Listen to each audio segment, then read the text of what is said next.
podcast contains adult themes and language. The views expressed here are our own opinions and experiences. We are not medical professionals. In this podcast, we discuss our opinions about mental health, sobriety, addiction, and our pursuit of happiness and peace. This is Sober Mind.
Good morning, everybody.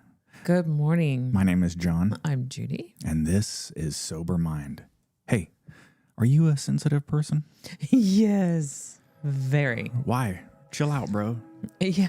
Just relax. You're too sensitive. Quit worrying about everything all the time. Yeah, why do you have to have so much alone time? Yeah. Quit being such a bee. Yeah, so that's what we're talking about this morning. Good morning, Michelle. Michelle, so good to see you. Lisa, thank you. Lee is not on. I was a little, my heart skipped a beat when she's like, I can't be here. I like it when our biggest fans are here. Okay, so this morning's topic is going to be all about highly sensitive people. HSPs. I'm a highly sensitive person. I'm definitely a highly sensitive person. I know some people that are not highly sensitive persons. Which is totally fine. Yeah. But we're going to get into what all of that means. But let's start off with gratitude. You want me to go first? You got yours all queued up? You ready? Yeah, go. Okay. I have gratitude for finally being able to have conscious progression with my brain. That's a good one. Yeah. I've been working so long on myself and trying to figure out how I can do stuff to make myself better and be happy. And I have finally found a way to do that. So I have a lot of gratitude for that. And I'm sure most of the time when we were drinking, you were using external stuff to get that happiness. Yeah. So I'm just going to continue on. Do you want to do yours? And then, okay, then I'm going to talk about more of our week.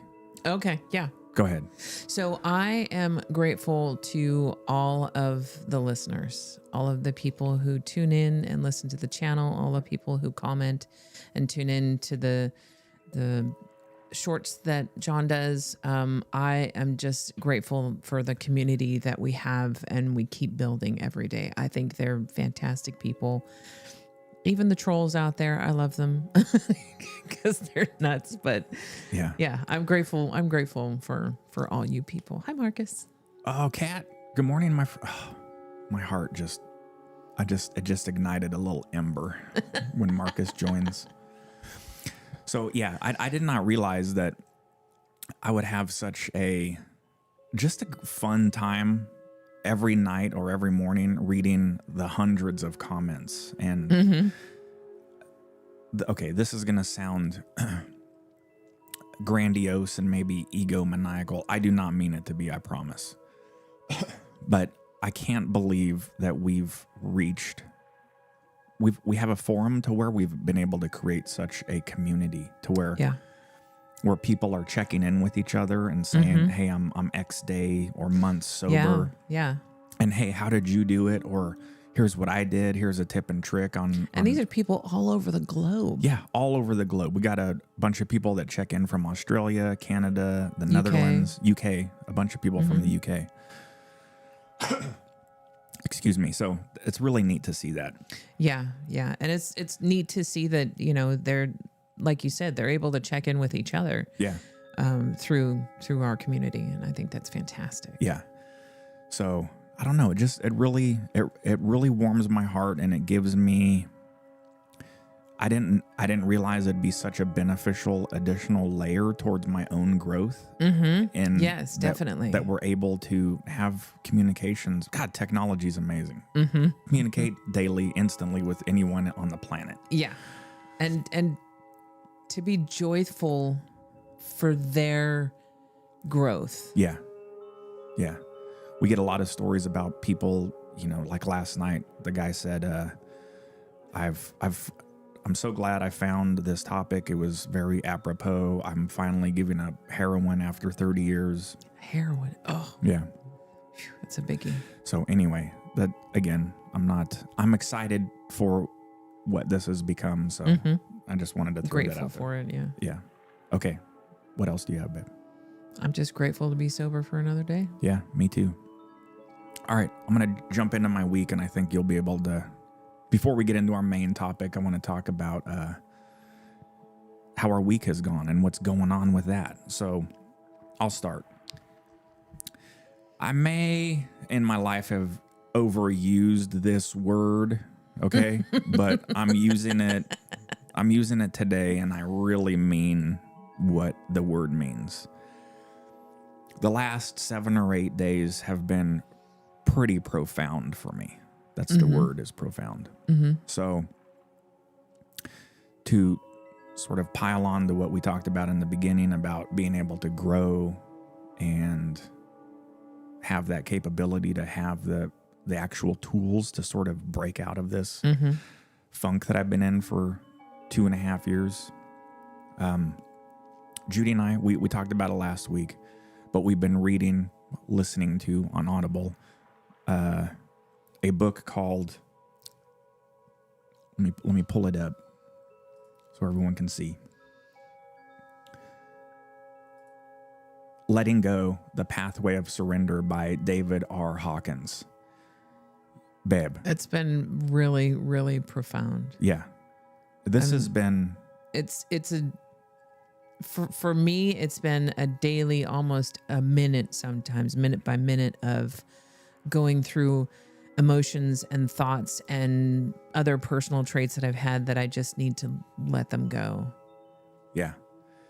So with all the self-help stuff that I've tried over the last few years, I've never really gotten deep into stuff because I've always just been in my own head. And this book came along at, I think, such a perfect time too, where I was able to be able to accept this new, I don't want to say challenge, but new. I don't think we were at the level at the time to actually grow from this book, to learn from it and absorb it. Yeah. So I started reading it or listening to it, and I about a day into it, I told Judy, I said, you may want to check this out. This is really good. Best advice ever. Yeah. So it's a great book. I'll get into maybe a little bit of it, but I didn't know this is what I really needed to do to sort of unpack a lot of the shit that's been just putting the pressure on me. Yeah. It feels so good. I've been able to just release a bunch of energy and pent up shit that I've been holding that's really been the foundation of my identity for all of these years. That's because we've associated with it. Yeah. I've associated myself with the past identity that I had, not with what I am and who I am now. Me too. Yeah. Yeah. So, okay, that's a whole topic for another show. So, I just wanted to say we could do a whole show on this book. Yeah, that might be a good idea, actually, to do a whole show on this book. Yeah, we could do chapter by chapter. Yeah, anyway, pretty much. If you're into reading, Lisa, I know you're heavily into these self-help books. I'd highly recommend it. It is. Man, there's times where I just have chills listening to it, and there's no work that's needed for it too. It's just listen or read, and some of it is common sense. Yeah. Some of it hits the nail right on the head. Yeah. And you're just like, oh, okay. That's why this is going on. So I just need to let this go. I don't need this. This is not valuable to my life anymore. Yeah. And yeah, you said it. So it's a lot of common sense. Like I'm listening to it, I'm like, oh, well, no shit. Duh. Why have I not been doing that? Yeah. And deep down, we knew that's what we should be doing, but for some reason, we just. Yeah.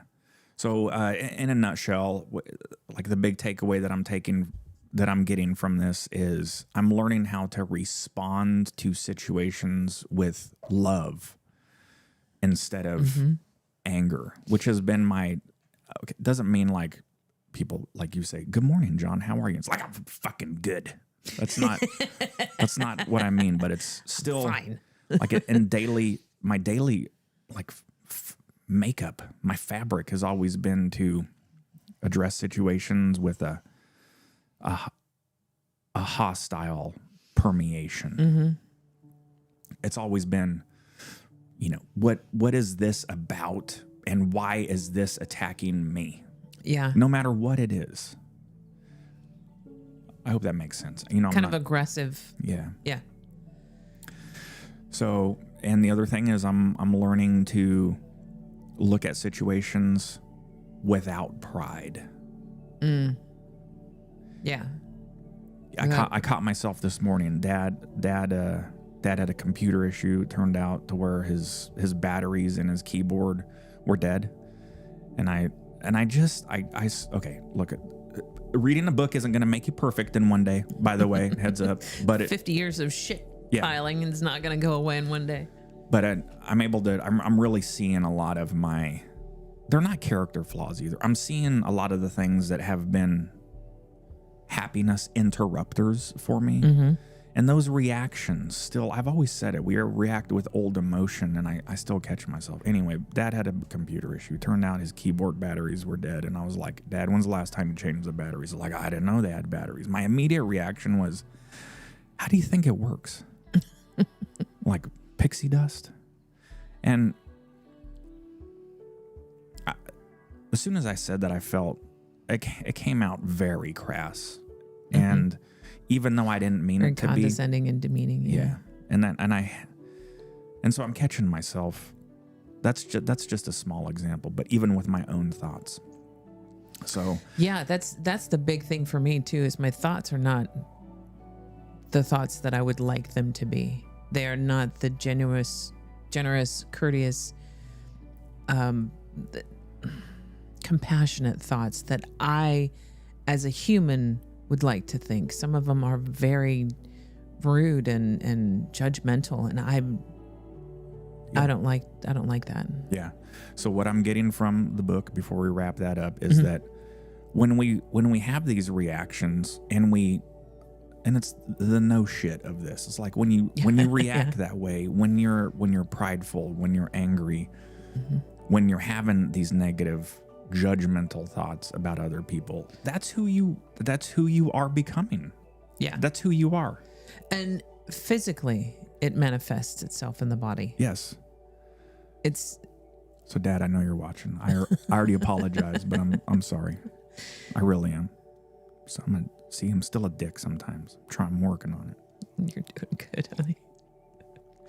But it's interesting how they get into the kinesiology aspect in this book, is that when you think, when you speak, and you think and speak in judgmental or hurtful or prideful or egotistical ways, it manifests physically in your body to where your muscle strength goes down 20% or more. So I mean, these thoughts and these words are detrimental to the physical body. Yeah. Not just the emotional and the mental and the spiritual. It is detrimental to the physical body as well, which just I kind of knew, because I've, being a massage therapist and being involved in the musculoskeletal system and energy work that I used to do, and I kind of knew that, but it didn't really dawn on me that how much it actually physically manifests. Yeah. Again, we've said this before, but our ego and pride really gets in the way of letting us know how weak and feeble our tiny little fucking lizard brain really is. And we think we have it all together, but we don't know. Okay. Sorry, y'all, didn't mean to get so deep into that book. Just wanted to make the recommend. That's been my profoundness. So it's, again, I woke up this morning just in a different train of thought, and that's where I need to be. Yesterday, I went for a 5-mile run, and around mile 3, I just broke down crying. Mm-hmm. It felt really good. Yeah. I was listening to a song from Elaine Aron, their new album, and it was the chorus is, "The fighting's over, stomp out the gray and kill the lightning." So I just kept hearing that, and I was like, yeah, the fighting, it feels like the fighting for me is finally coming into an end. Good. It feels really nice. I have a completely different outlook on like how my work week is going to start. Mm-hmm. I hope everyone's not thinking like, what is this fucking snake? What is this snake oil doctor selling down here? I'm not. We have shared our emotional and spiritual stiflement and growth, and we're very honest about what we're going through. So if listening to a couple pages of a book can help you out, then shit, why wouldn't you do that? Yeah. If changing your aspect and your perspective on how you view the world and yourself and so on, if that helps you physically and mentally and emotionally and spiritually, then why would you not want to do that? Why would you not want to be a more happy, joyful person? Some people don't want to be that. This show's not for you. Okay, the other thing I did was you've gone a couple times to an AA meeting. Yeah, I went last Tuesday. Yep. And so with my newfound spiritual awakening, I just felt a desire to go to a meeting on Thursday, and I'm going back next Thursday. It was, I didn't realize, okay, real quick backstory for all of y'all that don't know, is that 10 months into our sobriety, Judy and I white knuckled it and went down that path, and that's fine. 10 months after that, we went to an AA meeting with Michelle and her husband Guy in Michigan. Yeah. Mm-hmm. And it was refreshing. It was nice. We came back here and we went to a couple AA meetings, and it just wasn't for us at the time because Yeah. that's all. We just weren't in that headspace. Yeah. I even said that during the sharing in the group because someone was curious. Like they thought everyone wanted to know, like, wait, why are you back? Because that's the first thing. People think you broke your sobriety when you come back to AA. Yeah. If you're not. No, I didn't fall off the wagon. Yeah. If you're not, if you're in AA, you should be constantly going back to this. It's kind of part of your healing, but whatever works for you. Yes. So I shared that. I said, we were here a year and a half ago. I recognized some of the people. Some of them recognized me. It was nice. Michelle, I thought about you. Hey, Joe, welcome to the show.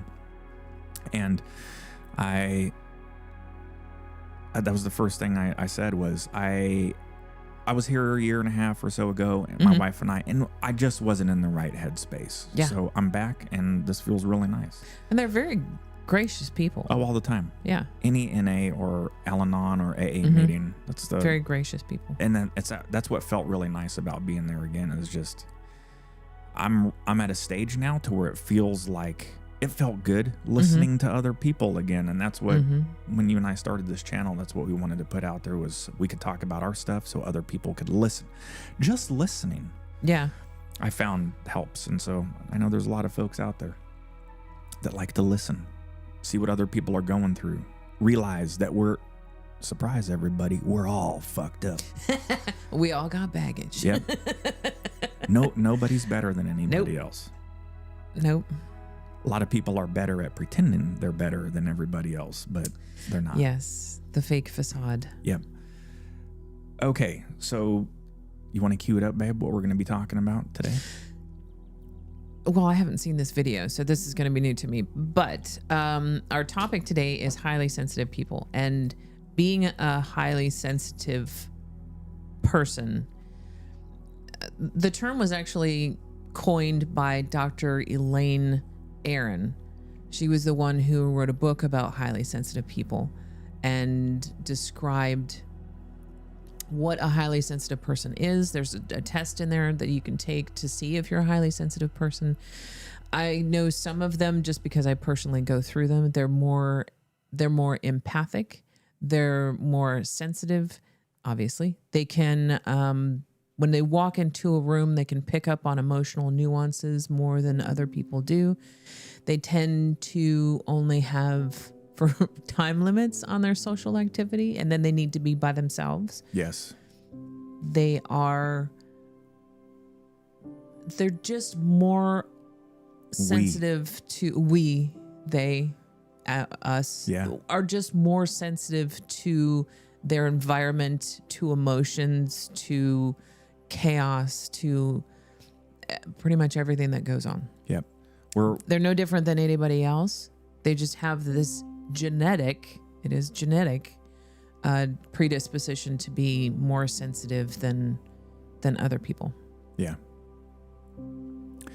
Yeah, it's that empathy in the beginning made me a bad infantryman. I can imagine. They're like, John, Private Lund, we're going to teach you how to kill people. I'm like, this doesn't feel good. I don't want this. This doesn't feel good in my heart. Yeah. So an example, well, I've got numerous examples, but one of my examples was I was at a very highly sensitive, wide open time, and I walked into Home Depot, and I had to turn around and walk out because there was too much chaos going on. It was Christmas. It was like 2 or 3 days before Christmas, so it was packed, and I couldn't handle it. Yeah. I had to walk out. Yep. When Judy and I were drinking, we would go, especially around the holidays. Oh no, anytime we would go to Costco to do our shopping, we'd fucking panic mode through the store, get our shit, and then immediately go over to Red Robin and start pounding beer. Yes. That was our ritual. Yes. That was how we dealt with the overload of sensory input that we were getting. Yeah. Because it's very sensory oriented. Yeah. Let's take a step back though. We can handle that much better now. We can get through it. Before, with the drinking aspect of it, there was certainly the the reward factor of even going in, like, all right, let's go into this fucking place. Because afterwards we'll get our shit. But the whole time you're thinking, you're getting a little dopamine drip of it's okay, just get through this, because you're gonna be the expectation. You're gonna be eating a burger and just pounding fucking gigantic beers for the next hour, and then drive home drunk. So that's cool. That is not cool. I'm surprised we never hit anybody Anyway, so we're talking about highly sensitive people. 20% of our population is a highly sensitive person.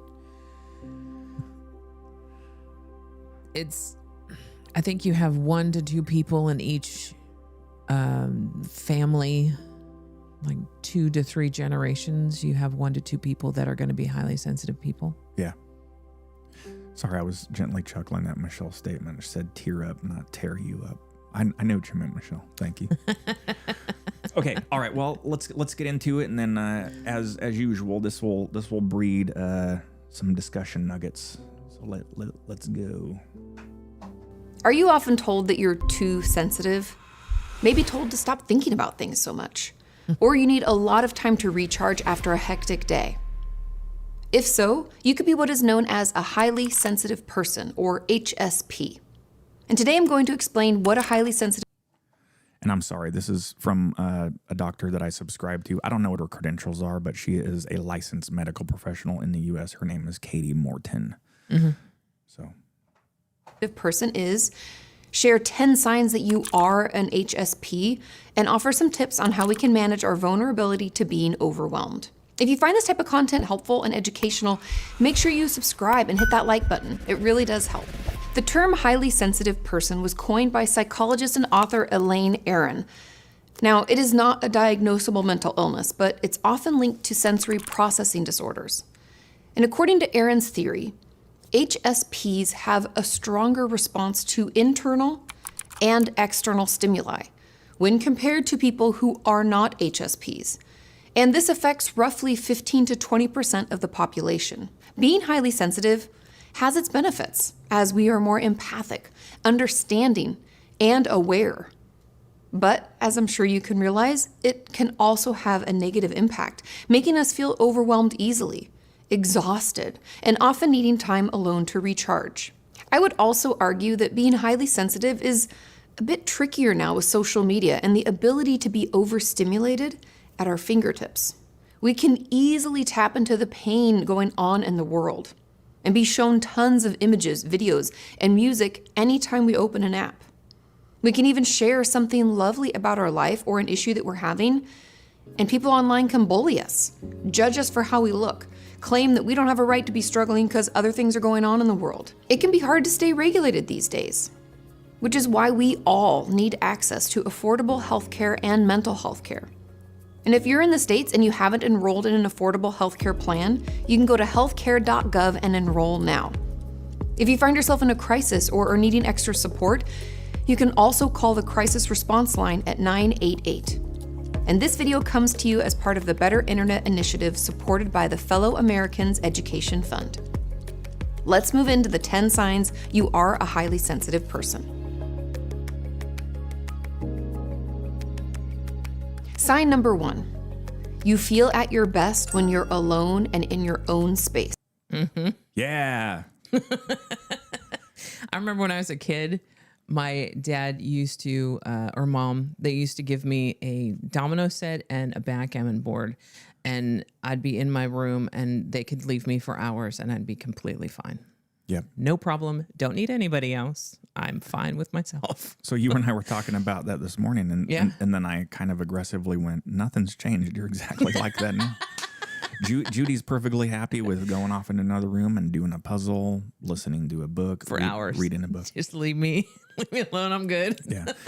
Hey, real quick. Good morning, Nick. Nick and I have been having, I think, a couple back and forths on our short comments. So welcome to the show, my friend. Yeah, so this is wanting to be alone. That's how I recharge. When I was in leadership, people, man, I'd go to work. I always did a really good job, but it's fucking mind-bogglingly exhausting. So people have had a misconception of me for decades. When I tell them I'm very introverted, they're like, "No way, man! You're so extroverted, John. You're always out." I'm like, "That." But highly sensitive people can be extroverted. Yeah. Only for short amounts of time. Yeah. But if you're in a job to where you have to do that all day to be at your best, then. And another, that's another formula of how I developed behaviors over the years, decades of drinking heavily too. Was, every majority of drinkers, they get off work, they have drinks. For me, it was a mind-boggling fucking mental health necessity that I would drink. Yeah, for me it was smoking pot, because that would dull down the highly sensitive aspects of my life. Yeah. Yep. So that is a thing.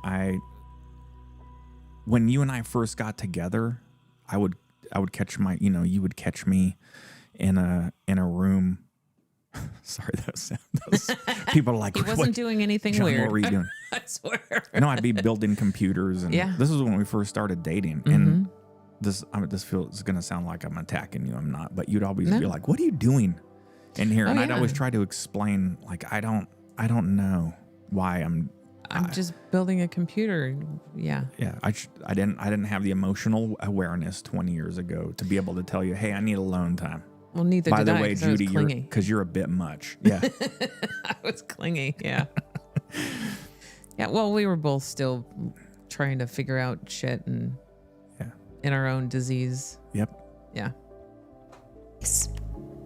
Because the world can be so overwhelming and we can easily become overstimulated, we can feel most comfortable when we get to be alone in our home, doing the things we want to do. Now, this doesn't mean that we need it to be silent and we're going to sit in the dark, but it does mean that we're able to figure out the right mix of things going on around us.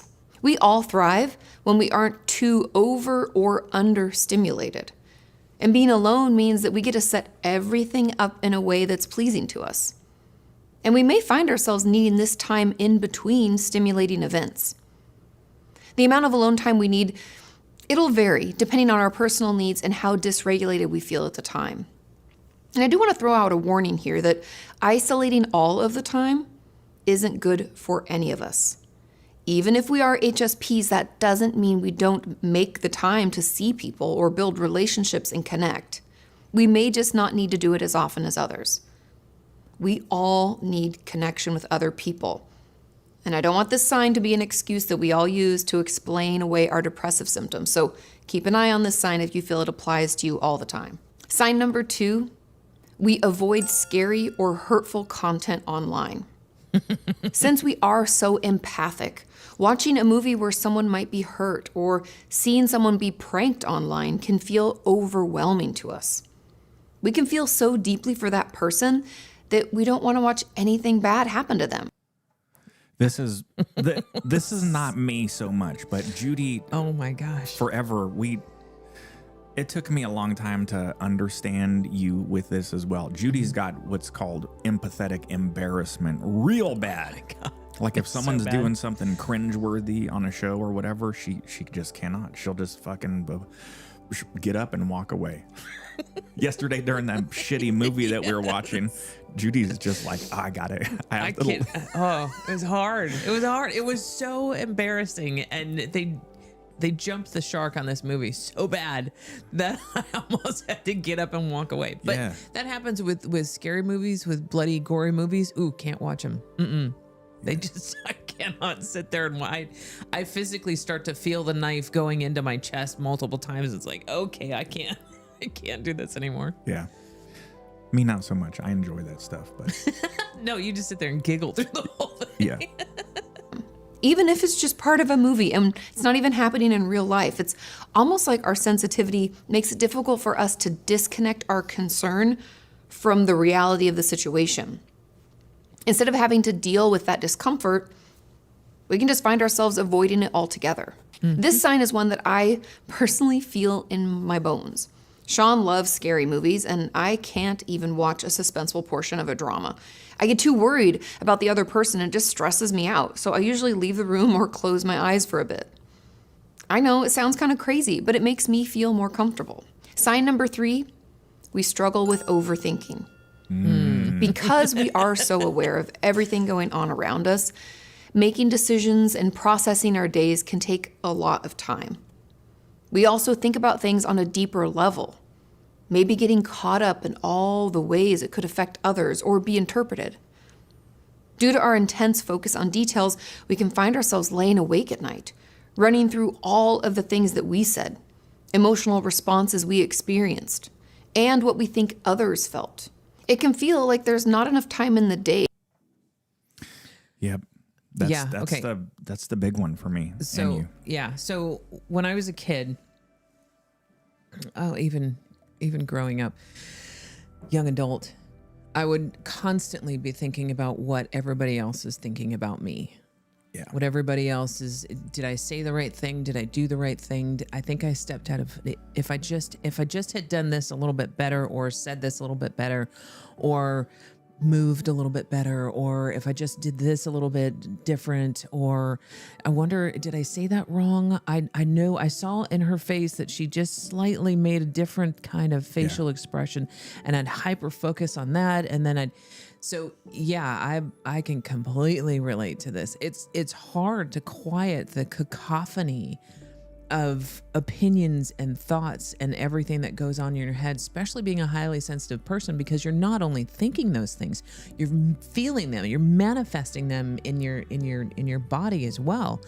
And it could be so overwhelming. So what you said there is important to note, is that you're making this shit up. Yes, it's a whole dialogue. And the people that I'm thinking about... The person probably never even looked at you. They're probably just looking in the corner. I was either in or out of their field of vision for seconds, and I did not make an impression on them. They could care less. They've got their own crap that they're dealing with. They can care less what I did. Yeah. And so with that's what, there was a comment that my therapist made at the beginning when I told her about that. And she said, and people don't like hearing this, but she said it in the best possible way. She said, John, believe it or not, no one really gives a shit about you. And I was like, oh. It's almost relieving. You're like, oh, thank God. Yeah, she meant it not like family wise, but in like the public. She's like, what? No one cares. Yeah. And I was like, it gave me a sense of relief. But it kind of gets you a little bit out of your head. Yeah. Yeah. It does.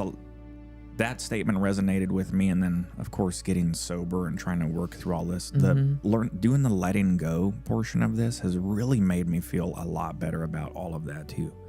Yeah, like I said earlier, though, it's almost a minute by minute, because if I'm in a social environment, the hypersensitive kicks in, and I have to constantly tell myself, these people don't care. They can care less what you wear. They can care less what you do. They can care less what you say. Yeah. As long as you're kind and a decent human being, they don't care. Yeah. You also have I think a deep-seated glass frog syndrome. Everyone can see right through you. Yes, and imposter syndrome. Yeah. Yep. One of these days they're going to figure out that I'm completely faking the whole thing. But you're not. You're the best. Thank you. To think it all through. And even though we want to sleep, we can't shut our brain off. We can even find ourselves jumping around in time, worrying about tomorrow, but also, trying to work through some past stuff at the same time, feeling compelled to run through all that happened today. It can feel overwhelming and exhausting at times. Sign number 4, we become annoyed and overwhelmed when people try to get us to do too many things at once. Because we process things on a deeper level and often notice minute details that others don't, it can be hard for us to do multiple things at once. Not to mention the fact that we worry about how everything we do affects other people, so we may be a bit perfectionistic in the things that we do. And if we don't feel like we get to focus on the task at hand and only that task, then we can worry that is going to make the result not as good, and we're going to let other people down. Overall, when we feel pulled in multiple directions, it can cause us to get dysregulated, feel out of control, and we can find ourselves irritable and in our fight-flight response. Sign number 5, we prefer dim lighting. Because HSPs are often connected to sensory processing disorders, being in a loud and bright environment is going to feel immediately overwhelming. Even overhead lighting can just feel like too intense or uncomfortable. And I read some comments from HSPs who said that overhead lighting feels blinding and that they wear special glasses at work to manage this, or take breaks where they sit with their eyes closed for a bit. I mean, even a few of my friends hate bright lights and especially overhead lighting, and they will come into your home and turn on your lamps and turn off the overhead lights. And I have to be honest, I love that they feel comfortable enough to do that because I want them to feel good. And lower lighting, it doesn't. All right, I don't know how I'd handle that one. If Marcus Mock walked in their house and started turning the lights and shit off, I'd be like, Marcus, what the fuck are you doing, man? Sit down. No, I think the only bright light that I like is the sun. Yeah. Everything else I like dim. I like candlelight. Yeah. Yeah. Yeah, I noticed that we've set our house up to that kind of lighting. Yeah. All of our automated lighting, all that. It's all indirect light. It's not anything. Yeah, there's nothing that's crashing down. Except for right now. Yeah, I know. This is studio lighting is a different animal. We have to do that. That's why I'm kind of glad this is only an hour because Here it is without. This I enjoy. But see, it's very comfortable. I shouldn't have done that. I panic like, fuck, what if they don't come back on? But yeah, real quick, we'll jump back in. Joe says, and this is important too, because I think we struggle with not recognizing when we are overthinking as well. Mm-hmm. Classic cognitive distortion. You know, now that I think about that, I'm going to put that in my tool set as well, because I got to do better with, hold on. See, now I think I know the majority of the time when I am overthinking, because it's pushing me into dysregulation. I know it feels like I've had caffeine when I'm like starting to overthink shit, and they're all out there. I have to work pretty damn hard to pull myself back and say, hey man, you're way overdoing this. It's probably binary. There's probably a black and white situation. Just fucking calm down. And I know that. So I think more, I may need to give myself the grace. Thank you, Joe. You've helped. And oh shit, Sanja from Croatia. Man, our international community. We got Serbia, Netherlands, UK. Now we got someone from Croatia. This is amazing. Nice. Welcome to the channel. But anyway, to Joe's point, I'm gonna work on that next week. Believe me, I have opportunities every day to work on shit every hour. So to work on the overabundance of stimuli that's going on in your head. Does that make sense though? Yeah. Oh yeah. I'm sitting here thinking, I overthink. I know I do, but then I'm like, well, do you recognize when you're overthinking? I got to think about that. I know when I'm overthinking. What do you do? I turn on my inner adult and say, okay, take a breath, shrink your focus on right now. This moment right now. Is there anything right now that's bugging you? Is there anything right now that is an issue? Is there anything right now that's going to explode? 9 times out of 10, no. Yeah. So I just bring it to the present. Sorry. Lisa got me good. She's like, wait, I need to take a minute to overthink the overthinking. Yeah. Lisa, you know what I mean. Need to analyze your analysis. Yeah. All right. Thanks a lot. Doesn't bother me at all. Sign number 6, we have an intense fear of rejection. Now this ties directly into the fact that we feel everything intensely. If someone doesn't like us or we don't get top marks, we can feel like a complete failure. And the intensity of that feeling is so overwhelming to our system that we often feel like we just can't take it. This can cause us to opt out of tough projects, struggle with any kind of feedback. And it can make dating difficult too. We often don't realize how many parts of our life are affected by a fear of rejection, but just consider for a moment how many things that you do every day that could end with someone not liking it or not liking you. There's a lot, right? I can think of a ton. Sign number 7, we are really sensitive to caffeine. Yep. I honestly hadn't thought of how caffeine could affect HSPs, but this sign is even in the HSP test that Elaine Aron created. So this is the one that took us for fucking ever to figure out. Well, you knew it, but when I was on my antidepressant, anti-anxiety, and fucking mood stabilizers and all that shit, plus drinking, we make very strong coffee. Judy and I drink decaf, very good decaf, by the way. Very good decaf. But I didn't put 2 and 2 together that I would slip into panic attacks. I think that's what kicked off my main one was caffeine. As I've gotten older and gotten sober, that caffeine sensitivity really ramped up. So I'm going to put this out there.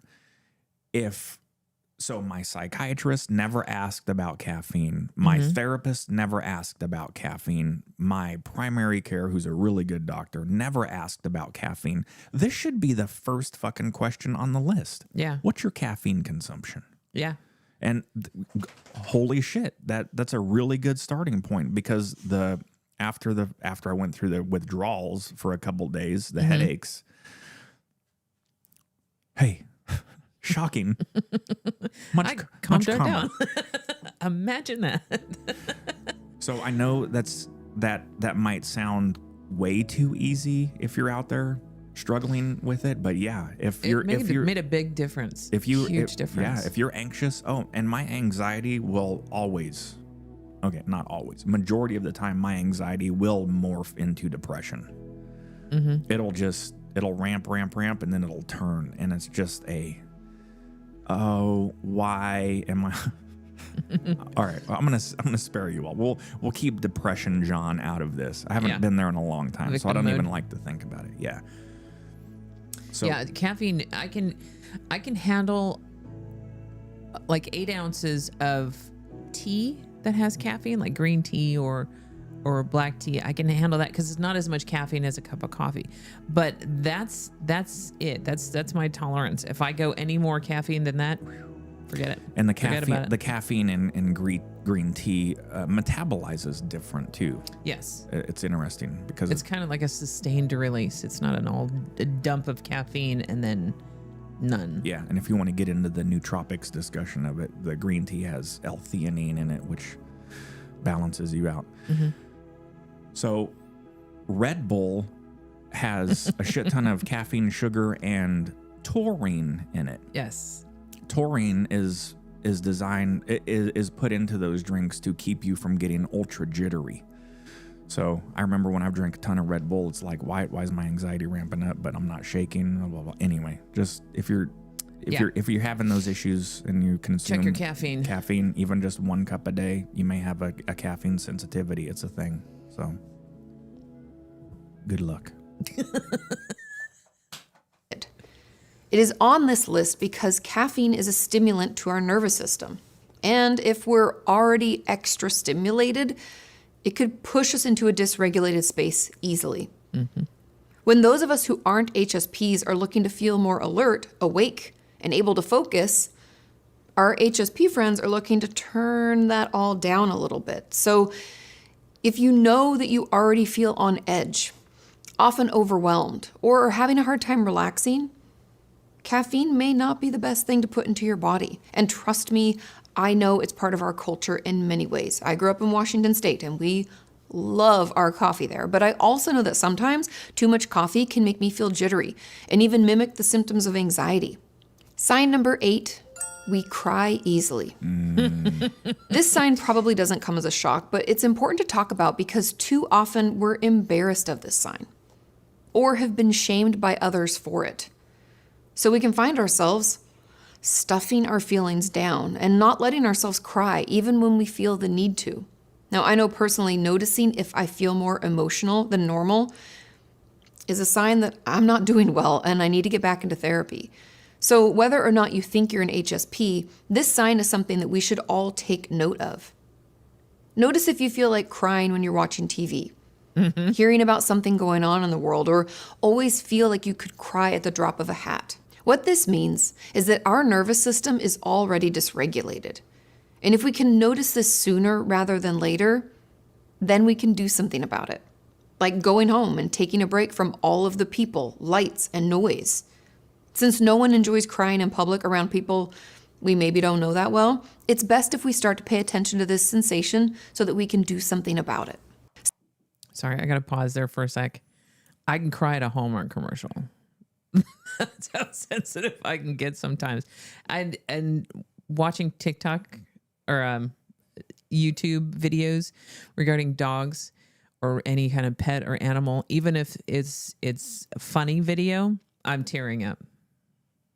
Yeah. I was about to say, you don't watch TikTok. No, I don't watch TikTok. YouTube, sorry, not on TikTok. Yeah, I think that's another thing that caused me to drink and smoke pot is because I was so hypersensitive, and I would just cry at the drop of a hat. That was the only way to stop that emotion from coming up, from dealing with it, was to get high, because then I could just numb it and dumb it all down and not have to worry about it. Yeah. Crying. This is an interesting thing that she's talking about, though, because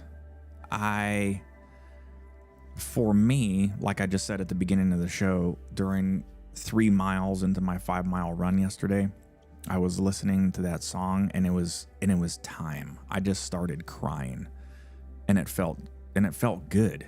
So, Hold on. There's been times where I needed to cry, especially when I was on way too much medication, and I couldn't, and it's painful because you want to be able to crack open that well. Yeah. That's it. Puka, go lie down. Don't step on any wires over here. So anyway, let's get back into it. We're getting super disrupted here. Sign number 9. We often feel misunderstood. Yeah. This is a big one, and the reason that most of us HSPs can feel lonely a lot of the time. When we've been told since we were children that we were too much, too sensitive, or being drama queens, it can feel like we aren't lovable as we are, or that if we do share how we really feel, it won't be heard or understood. And since HSPs make up 15 to 20% of the population, that means that the vast majority of people don't understand what it's like to feel overwhelmed constantly and need downtime to recharge, which is part of the reason why I wanted to create this video, so that we can understand this more and help the HSPs in our life feel more seen and understood. Sign number 10, we feel out of place a lot. This last sign is a doozy and can happen because before we knew that we were highly sensitive, we probably believed that we were just weird or the oddball, never feeling like we fit in anywhere. Our society praises those who can work long hours, do things quickly, and juggle a lot of tasks at once. And when we're highly sensitive, doing that feels completely dysregulating. Therefore, our experience in life can feel very different from others and lead us to feeling out of place all the time. We all know how valuable it is to know that we aren't alone with our struggles. And when we're an HSP, it can feel like we are.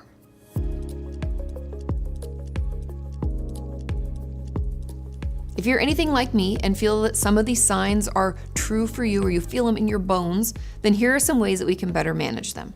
First up, we have to get to know our biggest triggers. Are we most dysregulated in crowds? Is it when we see someone else being hurt that we get upset? Maybe when we haven't slept well? Start to pay attention to the things that are the most upsetting so that you can decide when to engage with those things, if you engage with them at all. Next, we want to pay attention to the way that we talk to ourselves about our sensitivity. We aren't weak, crybabies, too much, or even shy. Those are probably old stories from our childhood that we keep telling ourselves, almost like someone else started the abuse, but now we're choosing to continue it. So pay attention to the conversation that you have with yourself, and you can use bridge statements to challenge those thoughts.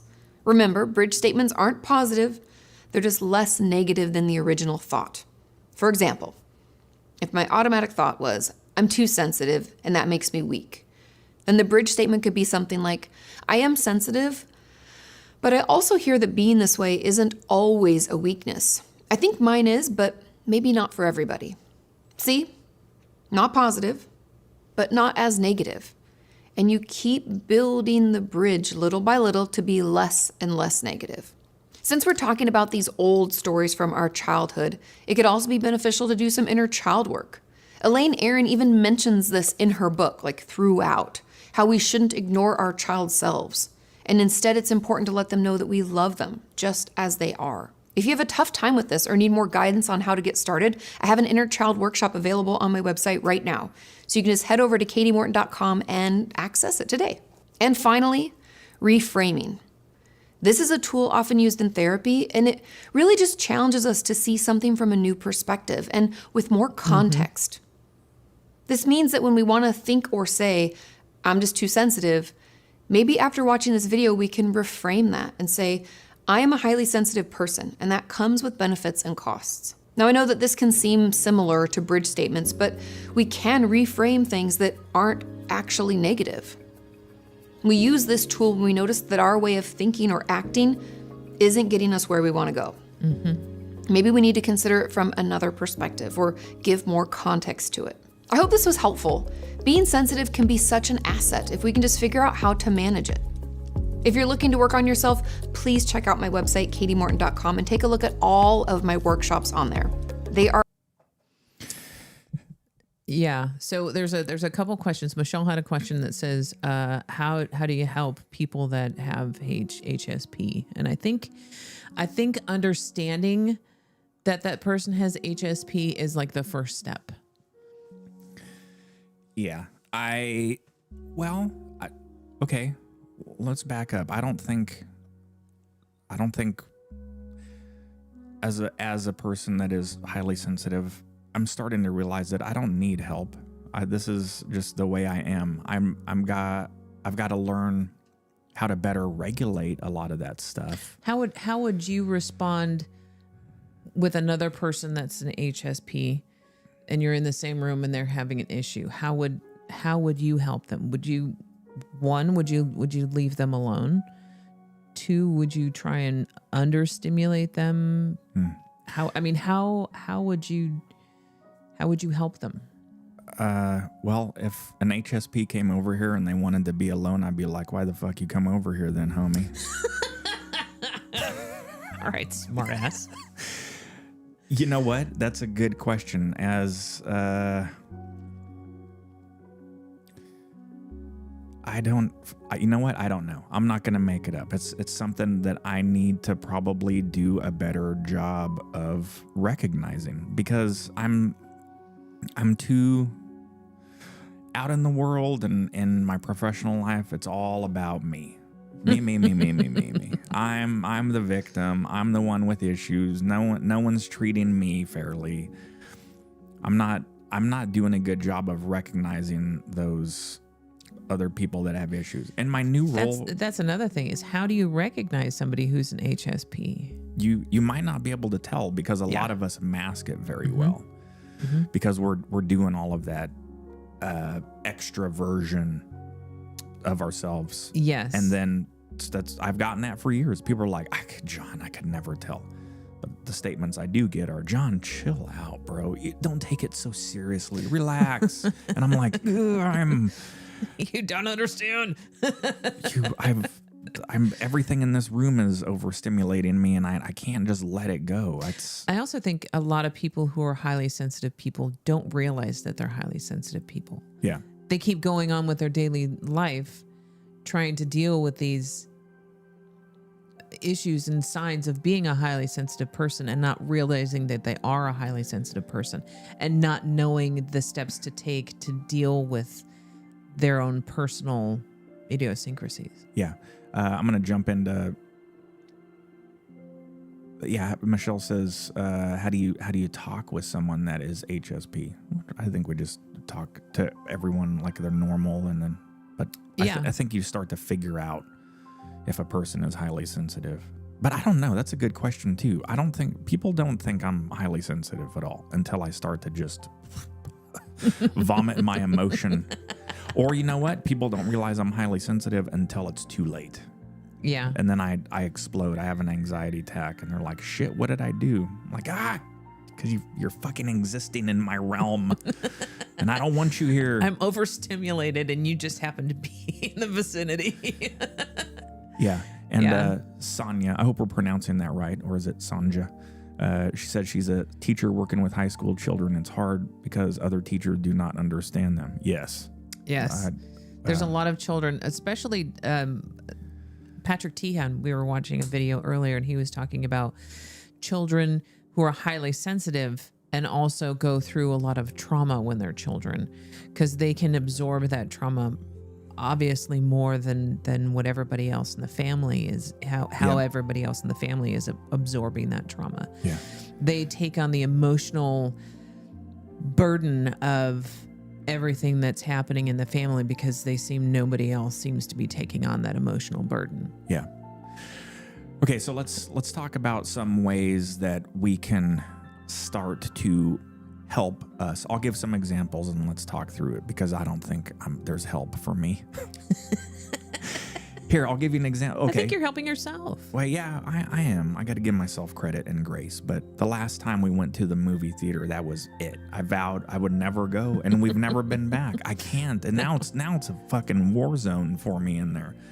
Yeah, because we're highly sensitive, so we get overstimulated with everything that's going on around us. The little crackle of a bag of popcorn, the somebody taking a drink out of their Coke, and the straw going up and down in the lid, somebody on their phone, that so many other sensory things are going on that we can't concentrate on the movie we came to see, even though it's loud as hell. Yeah.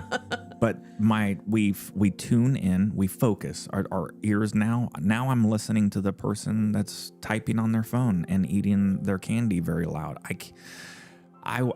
This has been my struggle for all of my life. I wish I could just not do that. I really do. I wish I could immerse myself more in the moment. Here's a good example. It happened the other day, and I was Well, you are immersed in the moment. You're immersed in the moment with everything around you. With everything around.